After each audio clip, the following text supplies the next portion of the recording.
जय हिंद दोस्तों, वंदे मातरम। तो फाइनली सैटरडे आ गया है। सैटरडे माना जा रहा है कि कल्कि के लिए एक बहुत बड़ा दिन होने वाला है, जस्ट बिकॉज कि ये मूवी सैटरडे को, क्योंकि वीकेंड रहेगा, प्लस 2 दिनों का जो पॉजिटिव वर्ड ऑफ माउथ इस मूवी के साथ जुड़ा है उसका भी पूरा पूरा फायदा इस मूवी को मिलने वाला है। एंड सैटरडे की बात मैं इसलिए भी जोर पर डाल रहा हूं क्योंकि 2 दिनों का जो इसका ओवरऑल वर्ल्ड वाइड कलेक्शन निकल कर आया है वो ऑलमोस्ट 280 करोड़ के आसपास गया हुआ है। ये मैं मेकर्स के आंकड़े नहीं बता रहा हूं, मेकर्स का जो आंकड़ा आएगा वो अलग है, क्योंकि उन्होंने पहले दिन का आंकड़ा 191 बताया है और दूसरे दिन का देखते हैं क्या आता है। तो 280 करोड़ रुपीज इसका 2 दिनों का वर्ल्ड वाइड कलेक्शन गया हुआ है।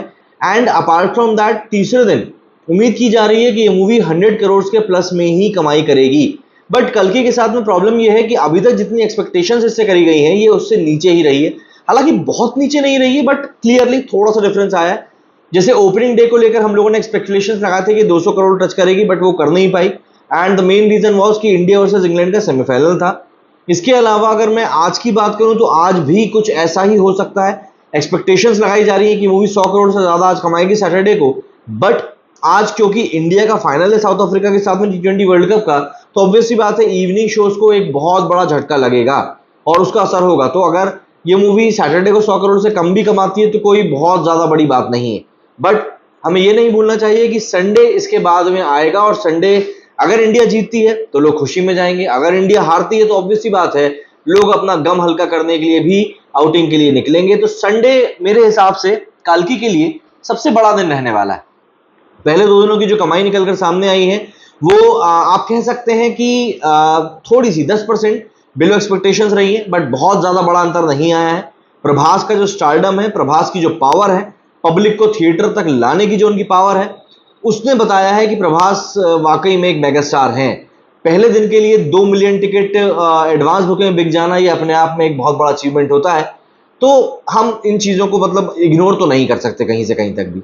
और किसी भी मूवी को चलने के लिए पहले तो लोगों को थिएटर तक लाना जरूरी होता है। तो ऐसा हुआ है कि प्रभास ने पब्लिक को थिएटर तक ले आया है और नागा अश्विन ने जो मूवी बनाई है उसने पब्लिक को बांधे रखा है।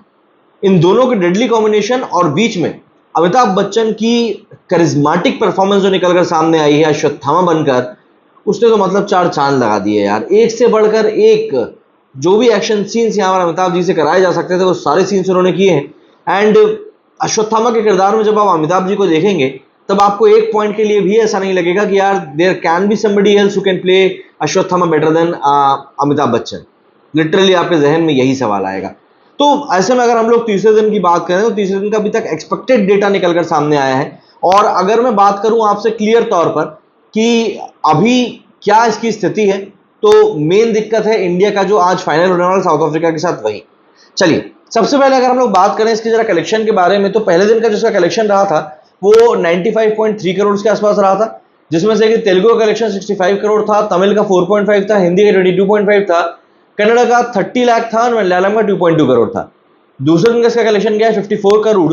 इसमें हिंदी और बाकी के जो लैंग्वेजेस हैं उनमें कोई बहुत बड़ा सिग्निफिकेंट अंतर नहीं आया है, बट जो एक बड़ा और इंपैक्टफुल अंतर आया है वो आया है तेलुगु कलेक्शन में।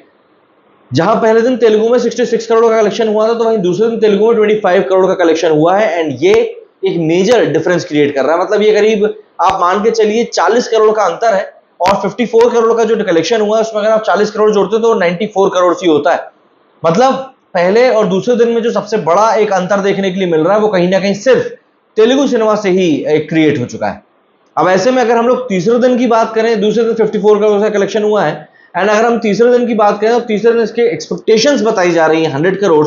But I have a doubt somewhere, क्योंकि इंडिया का फाइनल है। क्योंकि इंडिया देखिए फाइनल खेलने वाली है और इस बात को इस बात से भी समझना चाहिए कि शाम के जो शोज रहेंगे वो वीकेंड के टाइम पर शाम के शोज ज्यादा अच्छी तेजी से चलते हैं। एंड उसमें जब पब्लिक फाइनल के टाइम पे बिजी होगी तो ऑब्वियसली बात है थिएटर कौन नहीं जाके देखेगा।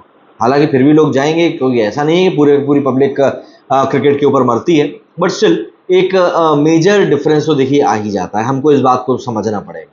अब अगर हम लोग बात करें सिंपल सी इसी फैक्ट को लेकर, तो बहुत सारे इस समय मतलब क्राइटेरियाज हैं जो कि लोग फिट करने की कोशिश कर रहे हैं। लोग बोल रहे हैं कि भाई कल्कि के जो मेकर्स हैं वो ऑर्गेनिक डेटा नहीं दे रहे हैं, मैनिपुलेटिव डेटा दे रहे हैं। कुछ लोग क्लेम कर रहे हैं कि यार कल्कि ने पहले दिन 30 करोड़ रुपीस हिंदी में नहीं कमाए, जो कि मेकर्स क्लेम कर रहे हैं।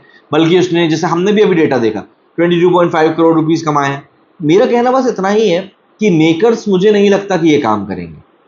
मेकर्स इसीलिए ये काम नहीं करेंगे क्योंकि उनको पता है, कब्जा के टाइम का मुझे ध्यान है, कब्जा के टाइम पे मेकर्स ने जब ऐसा ही फेक कलेक्शन निकालकर सामने रखा था तो बाद में उनको आके सामने माफी मांगनी पड़ी थी।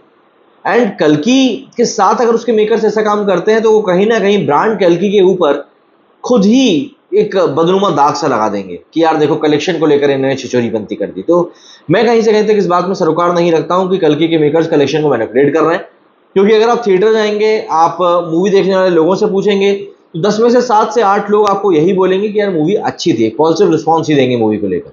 अपार्ट फ्रॉम दैट, मूवी की कहानी ने जो कनेक्शन बिल्ड किया है पब्लिक के साथ में, वो बहुत ज्यादा इंपॉर्टेंट है। देखिए, कनेक्शन के लिहाज से अगर हम लोग बात करें तो कहीं ना कहीं ये मूवी एक ऐसी मूवी है जो कि हमारे पौराणिक गाथाओं को लेकर आई है, प्लस जो किरदार यहाँ पर डेवलप किए गए हैं। एक थिएटर से जब आप बाहर निकलेंगे, स्पेशली आखिरी के 35 मिनट्स की मैं यहाँ पर बात कर रहा हूँ, जब आप उसको देखकर थिएटर से बाहर निकलेंगे तब आप लिटरली बिलीव नहीं कर पाएंगे कि यार आपने क्या देखा है। मेकर्स ने मूवी के एंड में कुछ ऐसी चीजें दिखाई हैं जिनको देखकर आपको लगता है कि यार यही चीजें तो हम लोग सुनते हुए सोचते हुए बड़े हुए हैं। एंड उन्हीं चीजों को जब हम लोग बड़े पर्दे पर देखते हैं तो हमें लगता है कहीं ना कहीं कि नहीं यार, हमें वाकई में इस चीज को विटनेस करना चाहिए था। मैं ये नहीं बोल रहा हूँ कि आपको इस मूवी को देखना ही चाहिए, बल्कि मैं ये कहूंगा कि आप पब्लिक रिव्यूज देखें कि पब्लिक क्या बोल रही है इस मूवी के बारे में, एंड उसके बाद डिसाइड करें। क्योंकि सोशल मीडिया पर कई लोग ऐसे बैठे हुए हैं जो कि मैनिपुलेटिव रिव्यू देते हैं। सिर्फ मैनिपुलेटिव कलेक्शन नहीं होता, बल्कि मैनिपुलेटिव रिव्यूज भी होते हैं जहां पर कि लोगों को पैसे खिलाए जाते हैं कि आपको इसके बारे में नेगेटिविटी फैलानी है, पॉजिटिविटी फैलानी है। तो मेरे हिसाब से आप पब्लिक ओपिनियन की तरफ ज्यादा देखें, प्लस आप कलेक्शन की तरफ देखें कि यार मूवी अगर कमा रही है इसका मतलब ही है कि मूवी चल रही है। और अगर कोई फेक कलेक्शन निकालकर सामने रखता है तो ये ऑब्वियस सी बात है, वो चीज को बाहर आने में, सामने दिखने में बिल्कुल देर नहीं लगेगी। तो इसीलिए मेरा मतलब बस इतना है कि आपको इस मूवी को बिल्कुल एंजॉय करना चाहिए, बल्कि ये एक ऐसी मूवी जिसको कि आपने पूरे परिवार के साथ में एंजॉय कर सकते हो, अलग अलग बैठकर नहीं बल्कि साथ में बैठकर। तो इस तरह की मूवीज जब सामने आती है तो हमें उनको बिल्कुल देखना ही चाहिए, तवज्जो देना चाहिए। कल की ऑलरेडी बहुत अच्छी कमाई कर रही है, 20 करोड़ उसने 2 दिनों में कमा लिए हैं। तीसरे दिन की एक्सपेक्टेड कलेक्शन और संडे का जो एक्सपेक्टेड कलेक्शन है अगर हम उसको देखें तो ये मूवी 400 करोड़ रुपए, 500 करोड़ रुपए, सॉरी 500 करोड़ रुपए पार करती हुई फिलहाल तो वीकेंड पर दिखाई दे रही है। बाकी देखना पड़ेगा कि ये मूवी कितने हद तक सस्टेन कर पाती है, क्योंकि आने वाले दिनों में कुछ और अच्छी मूवीज रिलीज हो रही है जिसमें कि बैड न्यूज भी शामिल है। तो देखते हैं कितना क्या अंतर पड़ता है, लेकिन हाल फिलहाल के लिए तो प्रभास अनडिस्प्यूटेडली इस समय बॉक्स ऑफिस के ऊपर राज कर रहे हैं, एंड उनकी मूवी को काफी ज्यादा पसंद भी किया जा रहा है, जो कि एविडेंटली तौर पर सोशल मीडिया पर दिखाई भी दे रहा है। हर कोई एक बज़ क्रिएट कर रहा है और उस बज़ को सपोर्ट करने के लिए भी काफी सारे लोग यहाँ पर मौजूद हैं। मेकर्स को शुक्रिया कह रहे हैं कि भाई मेकर्स ने इस तरह का वर्ल्ड बनाया जिसको कि देखकर पब्लिक को मजा आ गया। आप लोग मुझे कमेंट सेक्शन में जरूर बताएं आपका क्या कुछ कहना है इस मूवी के बारे में। मेरे इस वीडियो में फिलहाल उतना ही। जय हिंद, जय भारत।